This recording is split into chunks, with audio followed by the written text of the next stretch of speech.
second because I've got everything on the wrong page. Where do we put our, what's the title of your talk? It's right up there. Oh, gee, that's helpful. Wolfgang Baer will talk about a physical model of cognitive system quantum theory. ISIS, the terrorist? Is. Okay, period. Thank you. Yeah, so this is a Star Wars inspired title. Yoda always talks like this. So by my watch it's 12:15, so 40 minutes if you want to follow along. All right. So I'm really pleased to be here, and I've noticed that there's something that combines us here, which is all of us have some gripe about the standard physics or science that we have. At the same time, all of us have, or what separates us, all of us have a different approach. My approach, and I'm going to present this, is essentially to turn all of science upside down and really go after what quantum mechanics was originally intended to do, which is to put the observer in the center of things. So we, us, in my approach, are going to be the beginning. We are the ones that gather the data. We are the ones that analyze it. We are the ones that have the theory. The theory is based on our first-person experience as the foundation. And that is where we should start rebuilding science of the future. So the Star Wars inspired form of this title, I'm going to read for a while and then go on to some additional things, is intended to place the presentations of this conference into a new context. The context is no longer focused on the refinement of our physical theories, but rather on our need to examine the concept of reality within which those theories can be found, meaning our own selves. The central proposition of this talk is to show that quantum theory is an approximation to a theory of a system that knows the world, not a theory of that world. You've heard this from Heisenberg and others. I'm moving that one step ahead. The corollary of this proposition is that the more we explore the world as an objective external thing, as an independent external entity, the more we learn about our own selves. And the warning, the caveat down here is that I believe no one is wrong, but there are two ways of getting there. It's like flying back to the United States going east or west. You'll still get there, but one's a longer way than the other. All right, get some grounding. From history, there are two fundamental ways of looking at reality. Plato, on one side, has a tradition that the experience of our daily lives are like the shadows of a cave. That there's reality on the outside, something happens, we have a sensation that we see, but the sensations that we see, if you look carefully at this, this is a picture originally drawn by Ernest Mach. So it's, if you close your right eye, you see this is Ernest Mach's nose, he's sitting on a couch and so on. I use this picture a lot just to emphasize where it is that we have our sensations. This is the basis of all knowledge, the sensations and the experiences that we have. That's Plato's view. Aristotle along came afterwards and he said, let's throw all this stuff out. We're looking directly through the window of our senses. In other words, naive realism. Plato's concept supported the religious traditions throughout the Middle Ages. Until the 13th century, when the works of Thomas Aquinas reformulated Aristotelian philosophy which marked the beginning of the Renaissance in modern science, objective natural philosophy. The change was not instantaneous as is shown on this diagram. In fact, Aquinas was canonized 50 years after his death, and his writings, which are fundamentally scientific and Aristotelian in nature, were eventually adopted by the Church about 500 years later.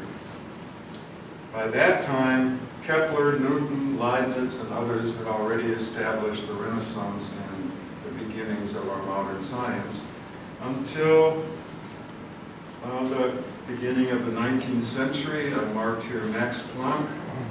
Modern science essentially explained everything that around for several hundred years, and of course the energy of the people thought they would still explain everything until they got into the very small atomic structures and found that their theories no longer worked. And it was necessary to readopt something of Plato's concept.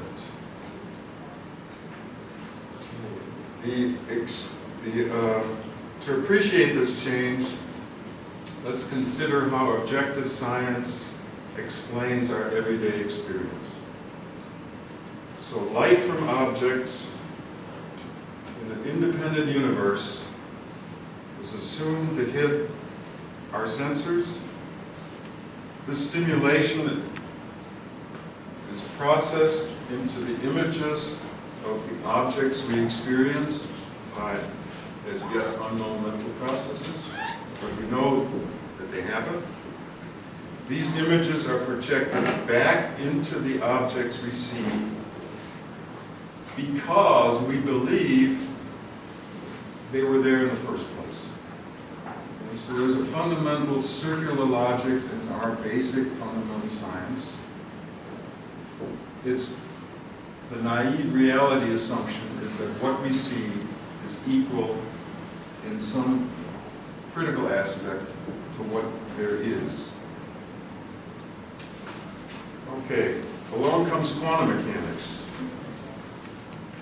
Using quantum logic, the image of the cat is no longer projected onto the object of a cat.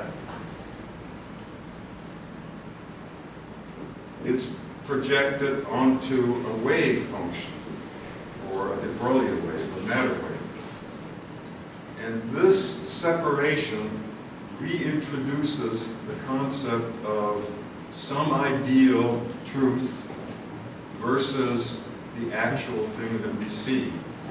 This reintroduces a reality which, like Plato's ideal, marked as different. That reality, ideal, is different from the objects we see. But whether reality is an independent object or a probability wave, neither of these approaches is completely correct, because reality is unknowable. It is always outside of both our observations and the theory that we explain.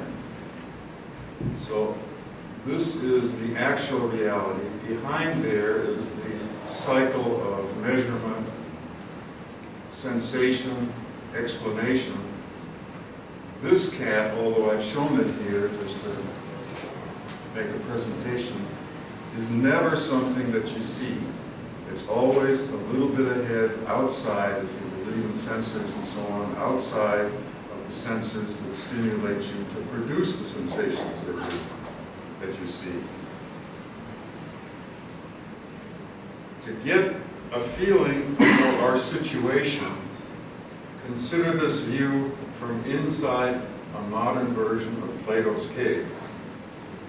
What we experience in our everyday lives are like the shadows from a reality which we cannot experience because we cannot get out.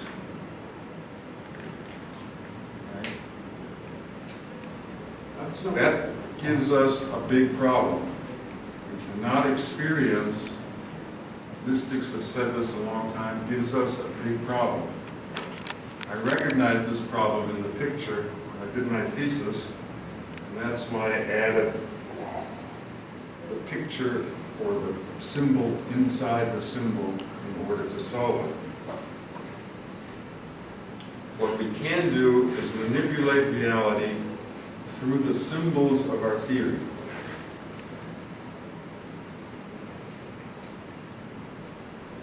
There's a fundamental connection between what we see and how we explain those experiences. We can visualize this connection as an observable, as I've done here. In other words, we can draw a symbol of the cycle, of the connection between our theories and our experiences as another experience, but that is kind of a cheat.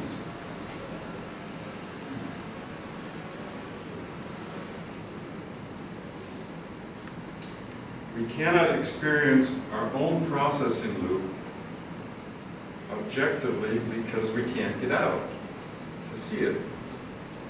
But we can adopt the assumption that we are processing loops. So that is the jump that I'm making. I'm saying, don't think in terms of particles. Think in terms of events. Specifically, think in terms of events or activities. Physicists, everyone is actually doing something. It's the doing that's the important part, not the content of the doing that shows up. So how this works is that a sensation is explained into a model which in turn is interpreted to predict the sensations that come next. That's how you operate. You are constantly generating expectations of what you expect to see.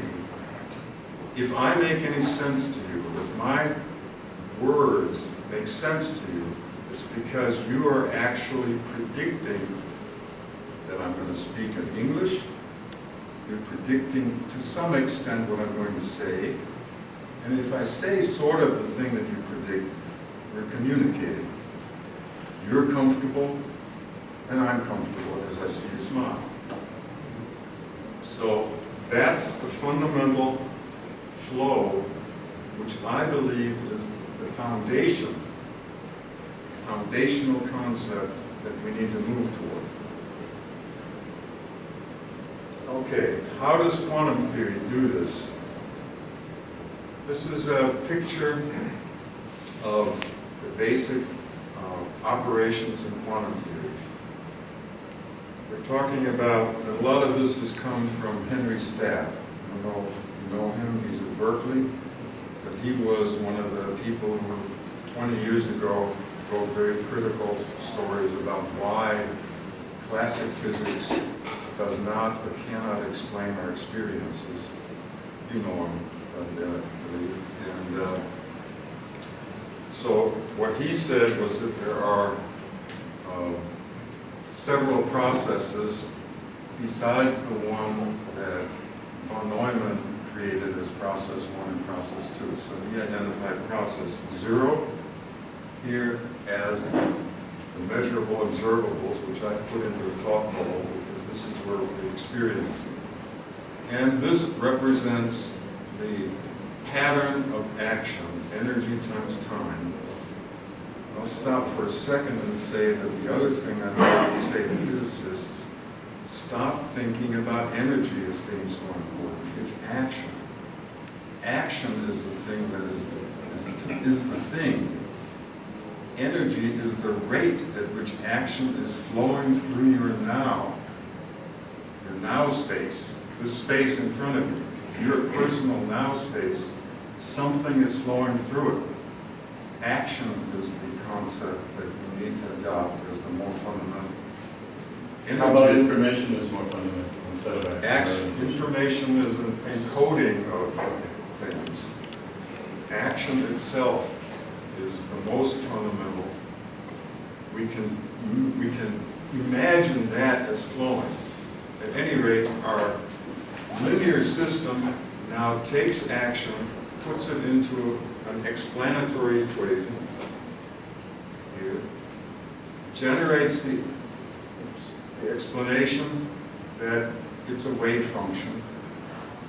What I've done here is shown that this wave function here is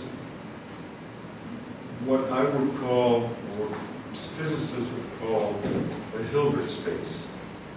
The Hilbert space on a tangible level are the detector cells that separate you, your experience, from the supposed world out there that is being measured. Your Hilbert space in the situation that I normally describe as optical is your retina. That's the border. That's the Hilbert space. And that is what theoretically we assume is being oscillated and moved, in which tangibly we can visualize. I'm saying visualize because there's a big difference between visualizing something and the theory behind it. Is the quantum field. The model that we have of the universe is contained in this unitary transform, which is the time transform. It produces a new set of oscillations in the Hilbert space, which is used by a measuring process that in turn then reproduces new observables that we can see. And so the architecture of quantum mechanics is fundamentally a cycle that moves us from experience through an explanatory process, which may or may not be right, and certainly can be updated, into a model which in turn is accessed through a measurement procedure to then make predictions about what we expect to see in the future. And I believe you are running such a model, whether or not quantum mechanics is the exact or correct. I believe it's a linear approximation to the correct theory, but nevertheless, it's the beginning of the knowledge that it's a cycle of activity rather than objects out there that are the basis and foundations of our new approach. To expand that a little bit, this actually is, again, for Henry Stapp. He defines a process 3 as the question the scientist asks. The question the scientist asks through is the construction of the experimental cell. In other words, you construct the Hilbert space that defines your experiment, and that's the method by which you ask the question of nature. What that does in the theory is it controls the parameter in the Hamiltonians. That Hamiltonian, from a symbolic point of view, then runs the process through the wave function and gets out the answer in your observable result. So Henry Stapp says this is the cycle. I generate my experiment, I measure nature, and I get a result. I explain it through this cycle. And now I want to ask, now this is the foundational part of the talk. Now I'm going to go on to some other things, and I need to know how much time I have. You used 19 minutes, so you're about halfway through. Okay, all right, there's two. I'll run through this one fast because I want to get to something that Albrecht really needs to see. Check on this one. Okay. What are the forces of consciousness? So I want to provide a way of actually presenting a tangible proposition for you to mull over to see what are the forces of consciousness in our theory. Okay, we've seen this picture. If you haven't seen it before, this is definitely something to look at. For me, it was very inspiring because it allows me to extract backwards from the normal view out there as the world to the, wait a minute, I'm looking through something to see it. And changes your mental perspective a little bit, so much of what I'm saying makes a lot more sense when you take that point of view. Okay, we take out the content and we get what I now call the first-person laboratory space. So, in other words, the first-person laboratory is the space in which you see everything. Okay, inside that laboratory we have an object. The center of charge of that object I'm putting in as an icon. There's also a center of mass of that object. Another icon. The object itself occupies or is some space, and it is in some state. In my definition, time is not a fourth dimension. Time is the state of the system that you adopt as a clock.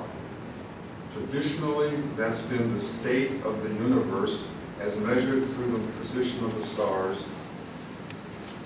In recent times, it's atomic clocks and so on, but nevertheless, the idea that it's a fourth dimension is a mechanism of display and theory. It is not the physics that we need to describe. The physics is that time is the state of a clock, and we always compare one physical system with another. We call it time and we theorize about it, but that's okay. Now, one way to learn about what the interior or what matter is about is by breaking it apart. If you break it apart, you find there are two basic forces. FGI, meaning the force of gravity and inertia, or those kinds of forces, and the forces of electricity and magnetism, FE. If you break them apart a little more, you get smaller pieces. Each of the pieces are still interacted with these what are called external forces.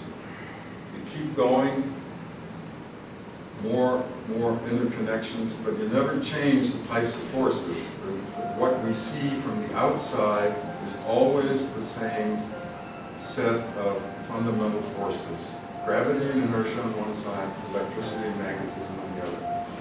So we keep going until we get to something where it's so small that we have to figure out there must be something inside, but we can't see it. Okay. So now we've got an icon of something. You can see that if two things would interact, then an icon of something which is being stimulated by external forces from the outside, there is this is my theory, but there is an internal interaction between the charge and mass at one time and the charge and mass at another time. In other words, it's a very simple version. Okay? The unseeable pieces are quantum objects. In other words, I've simply identified the fact that when traditionally we have talked about the situation happens that we take our naive reality concept and start to say, okay, we can explain this, we can explain the motion, but what's inside this stuff? We break it apart, break it apart, break it apart, and eventually we find something where we can't break it apart anymore, and we move to a mental theoretical construct. And that mental is the inside of material. It's that simple. Okay. So the question is, what holds charge and mass together? Now there's an Italian called Vigier Vigier, right, who analyzed the brain. And he said, in order to understand the brain, which is an open system, I have to double all the degrees of freedom. If you read his book, which is the double inside, you'll see that he doubles each piece of degree of freedom. I took that and I said, well, That's all nice and good. I'm not gonna double particles. I'm going to say every particle has some value of charge and some value of mass. And that is the doubling of the system. So now I have forces that are between external world, there's forces between charges, external world, forces between masses, and internally forces between charge and mass and charge. So that gives me basically four fundamental forces. I believe they are completely traceable to the four fundamental forces we have in standard physics. I've looked through some of the early string theories, and there are indications that the early string theorists were onto something, but then I don't know what happened. At any rate, I think that's an open question to still make that happen. But this is fundamentally the scheme. So what we have now is forces coming in from the outside, internal forces generating charge, mass charge forces internal to matter, which then comes out as changed forces to the outside. Okay? So we have now defined what happens in the now. These internal forces represent a finite delta t now, the delta t being the change in the state between the past and the future. Now, I'm identifying these internal forces that I call force MC and force CM. I hope with your help we'll be able to attach these to the current four forces as the forces of consciousness. If we build up the space cells, like we have, we get space here, time, and the internal forces shown. We combine them together into longer time sequences, and we end up with what we basically call word lines or strings. The important thing here is what I've done is I've said the physics that we now need to deal with is a sequence of external objective, internal subjective, external objective, internal, external, internal. In other words, there is a sequence of outside to inside which also corresponds to external view to internal mental view. Now, I've displayed this in a spatial direction, and if we turn this time, now you see the apple as you normally would see it, and you realize that this flow is directly through you.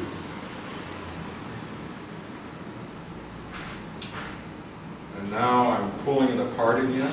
So we have the experience, we have explanations on the outside, and this now, I believe, corresponds to how the brain works and how we work on the inside.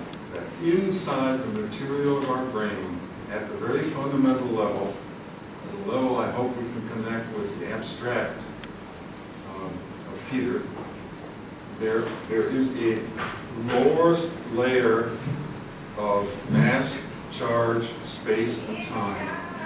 And that is where conscious experience can be identified. Okay, so that's that. Move that ahead. So this is the cognitive force postulate. External forces from the past, electromagnetic, gravitational, come from the outside. Internal forces connect the two together, and there's a constant flow from past to future and from future to past through outside, inside, outside, inside, outside, inside, that corresponds to objective, subjective, objective, subjective, and the entire thing, Plato and Aristotle, are combined into one fundamental concept. 10 minutes. Okay, so of course we're only seeing, I'm just going to run through that, but this is sort of a drawing of Here's the retina, and so we are looking at the world through the Hilbert space that we built. And I'm going to get to something else now, approximation. So now we're back to the basic thoughts. And I'm going to move back and do something else. 2 minutes. And I'm going to talk about special relativity. So, by eliminating the concept of external world as an independent thing, in other words, we're eliminating naive reality, special relativity has to be slightly, or the concept has to be slightly modified, because the observer is no longer riding on top of the coordinate frame, but he gets his information through the signals that run inside the coordinate frame and he's in there.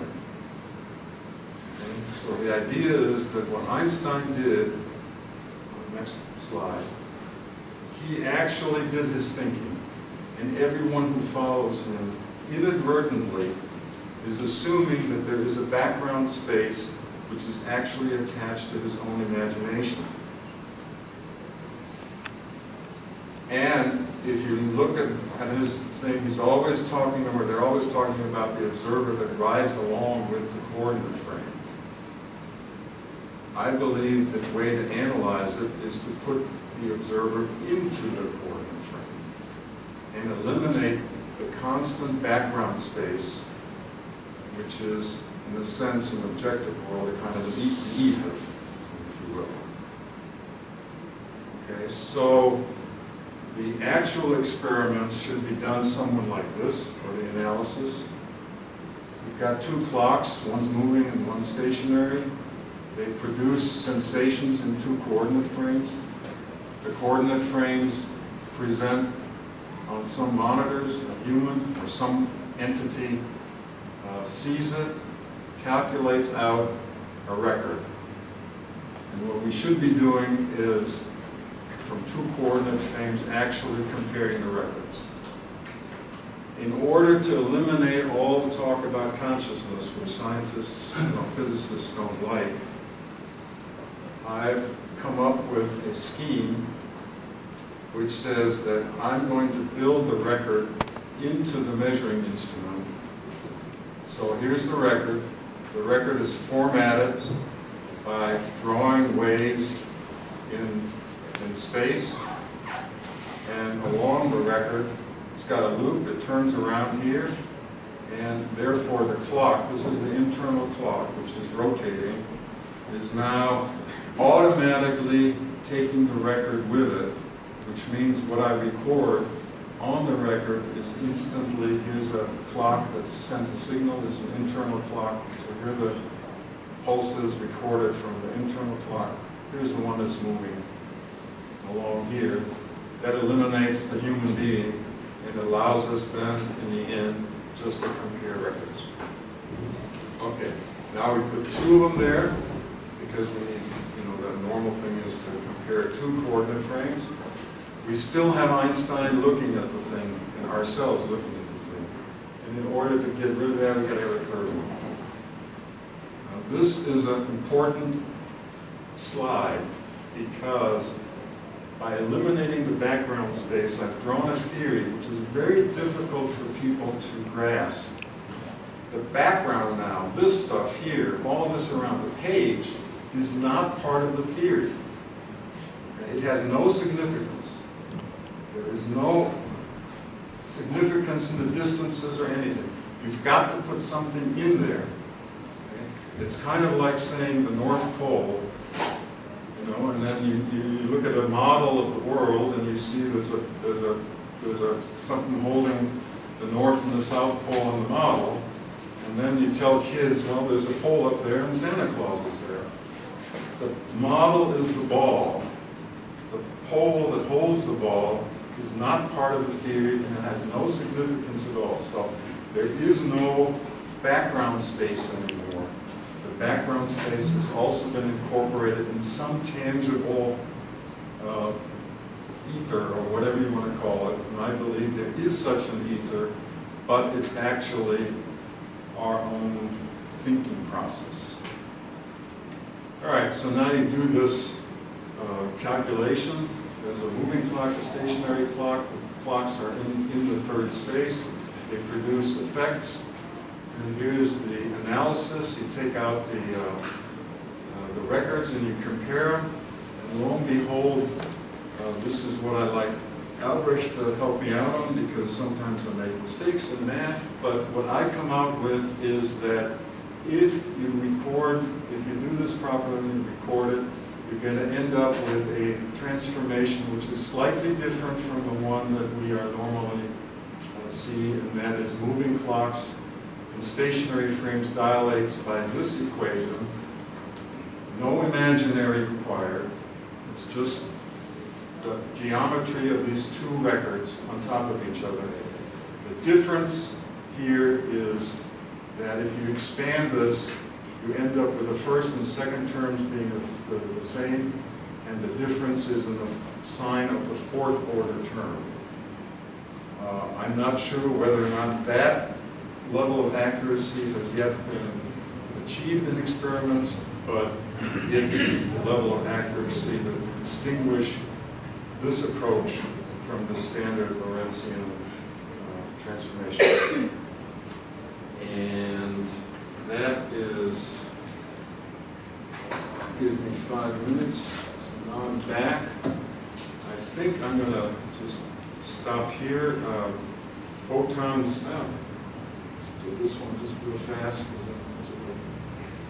Okay, photons and fields. We're working on with some people in the Bay Area on resurrecting Sommerfeld's loading theory, which basically says that electromagnetic fields are electromagnetic fields. Waves are waves. They hit the sensor arrays, and atoms should not be modeled by the orbiting. Atoms should be modeled by resonant antenna systems. They were built in the 50s. Small transistors used to have them. It turns out that you can build antennas from very, very small pieces. It's happening in the nanotechnology world. And they radiate or literally capture energy from very large areas. So we assume that atoms in here, even though they're very small, are able to capture energy from a large area of the field. So what happened is that our forefathers looked at it and said, well, wait a minute, here's an electromagnetic field. It obviously hits something that's extremely small, 1,000 times smaller than the wavelength, and therefore it must be a particle. If it's a particle here, then I assume that there must be, well, they got to be waves too, because they look like waves when you sum them all up. So now we have, how do you explain it? Well, let's not explain it, let's just add some semantics and call it a wave-particle duality. No, it's a sensor effect introduced in the measurement by people who at that time were 50 years from understanding the details of electric antennas and how shrinking those down now and then technologies can produce the same gathering electromagnetic field. And that, I wrote a paper on this last year, and it's available. And I think I will end here. All I can say is that I don't expect you to appreciate the change that I'm asking for. The change that I'm asking for is that you step back, you understand that this room, and everything that you see, as well as the explanations that you come up with internally, are internal personal phenomena. And therefore, each of us has a copy. We get trained as a copy, and we get trained as kids to organize those sensations with words and communication and so on, so we all have a consensus reality. But start to think of things as being levers, not as things in themselves.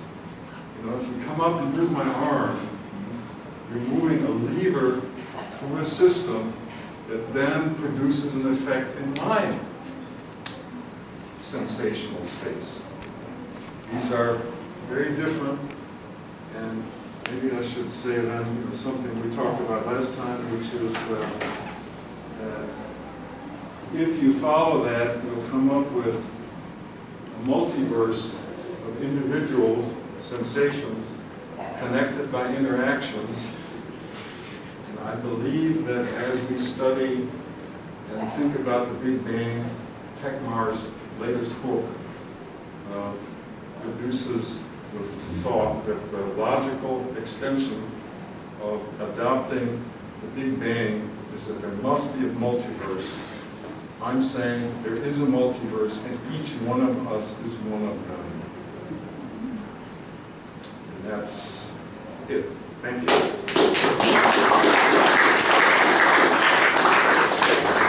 I want to use or abuse my position as moderator to make the initial comment. Excellent and clear presentation, thank you. But I want to criticize your fundamental premise. I don't believe that quantum mechanics is any more equipped than classical mechanics to describe mind, and here is a simplistic model of why. You talk about action. Quantum theory is based on quantized interactions or exchange of energy associated with the uncertainty principle that locks you into the box and you can't get out. So my premise is what you need is unified field mechanics with an extended Bohmian ontology, where you can break down the first-person barrier, because an ontology is an interactionless or energy-less exchange of information. And it will take a quantum computer model after the mind-body, this is the Cartesian interactionist model, mind after this mind-body structure, to do an objective experiment. There is a subjective experiment that anyone could do with a little practice. It's based on what's called tantric shared breathing. Unfortunately, they use that for lower excitement, but if you bring it up into your mind and do your shared breathing, you will actually physically, really be inside the other person's mind and experience them as if you were them. I'm not kidding about this. I learned it from somebody else, and I tried it on enough people to know that this is possible. So in the interim, if you want to have a profound reason why you need to go to unified field mechanics, that exists. I'm trying to build a quantum computer, and I think I'm leading in that because with unified field mechanics, I can surmount the uncertainty principle, which is the last barrier to quantum computing, but we still could be 10 years away before, because it's the mind-body quantum computer is probably 10-second generation. Anyway, something to think about if you want to comment. If not, we can go on to the next slide. I'll just make a very quick comment and say I don't think there's although I don't fully understand your theory at this point, I don't think there's a conflict between that and most everything else. What I have done is simply reduce the problem to what I would call a 90% solution. I don't deny that there are more refinements to be made. Quantum is built on classical, but you have to go further. Quantum is built on classical, you have to go further, and you have to recognize that quantum is built on having a fixed Hilbert space in which the waves occur. Ever since I was a student, a grad student in Berkeley, I realized that that was a limitation, and I thought the main limitation was we have to include the construction of the Hilbert space, which means that quantum mechanics still is contained within. It's like having a computer. You fix the computer, the data runs around inside the computer, you do all kinds of stuff, but if the data gets so big that it destroys the circuitry of the computer, then you need something else. And when the space that we experience falls apart, then you know you're in trouble. Generally, in quantum mechanics, Hilbert space is a mathematical space. It's not a physically real space. You need a physically real space to to do I mind-body am interaction. saying that the mathematical space, and all mathematics, and I wish it would be done more, has to, in physics, be actually identified with physical things. Hilbert space is a mathematical abstraction that corresponds to the sensor arrays with which we do experiments. That's the physics. They're classical, the apparatus is classical. It Classic. does pretended quantum theory, but you have to get beyond that. That is insufficient. You have to, anyway, I don't want to take away. Anyway, I don't have a conflict. I think that I'm trying to do something that's simple in order to move the entire system from an objective particle to an event-oriented point of view. The toy model, we want to work on the real model. Palu?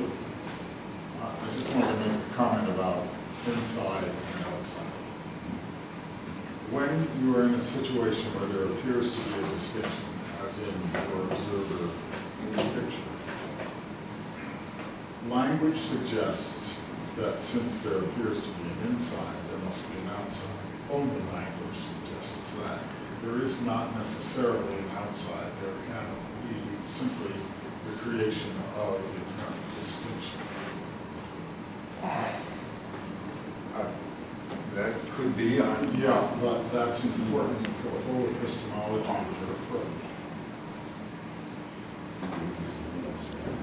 It can all be created from Reed Spencer Brown, Lou. I would say yes. I have personal problems with the nothing because I can't imagine it. Well, and I understand that other people don't say Spencer Brown. Okay. All I'm saying is, let me give you a simple example. Take a sheet of paper, there's no distinction on it, Right. and you draw a circle on a piece of paper. Now there's a distinction between the inside and the outside. They were both created by the act of drawing the circle. No, they were created by you looking at the paper and generating in it. the context of Right. your observer. Right. So it's a mental process that So, you've done. so what I'm saying is that in many cases, when there is a distinction, the inside and the outside are both being created by the act or process that goes on. And this solves the Kantian problem in almost all instances. I believe if we talk about this, there won't be a conflict. But It's not a conflict. It's not a conflict. I'm just pointing out to you that when you think that there is something out beyond what you're observing, of course there is, but it doesn't mean that it's inaccessible to you. It means that you chose a point of view from which something is inaccessible. Time for one more. Albrecht, you haven't had a It chance was to. earlier, but... Well, you haven't had a chance yet, though. Okay.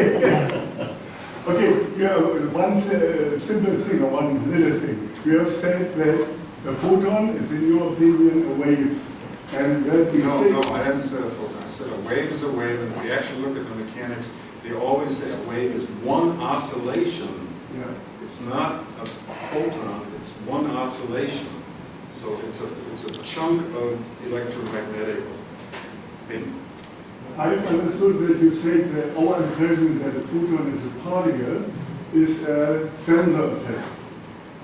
So I've heard this several times, that the energy is collected until a certain amount is there, and then a blip is given, or a signal is given. Blip is given. We have made experiments at DC with photons, and has measured photons of a well-defined energy, and the measurement was done by pair production. We have made a pair production in a thin layer of matter, and we have could very easily and accurately measure the energy of the photon and the energy of the electron, and the sum of both was the energy by which the photon was generated. And these were separate events. So from this I would conclude that the photon is really a particle. Otherwise this cannot be explained. Experiments you have to look at in detail and see how people, because there's a lot of definitions. Yeah, but that was what I've done. Myself. A photon is whatever it takes to get one photoelectron. Another hand for, we'll have to continue later. Pair. We have to produce a pair. All you're doing in the end is counting photoelectrons. Another hand for Wolfgang. Lots of discussion very much.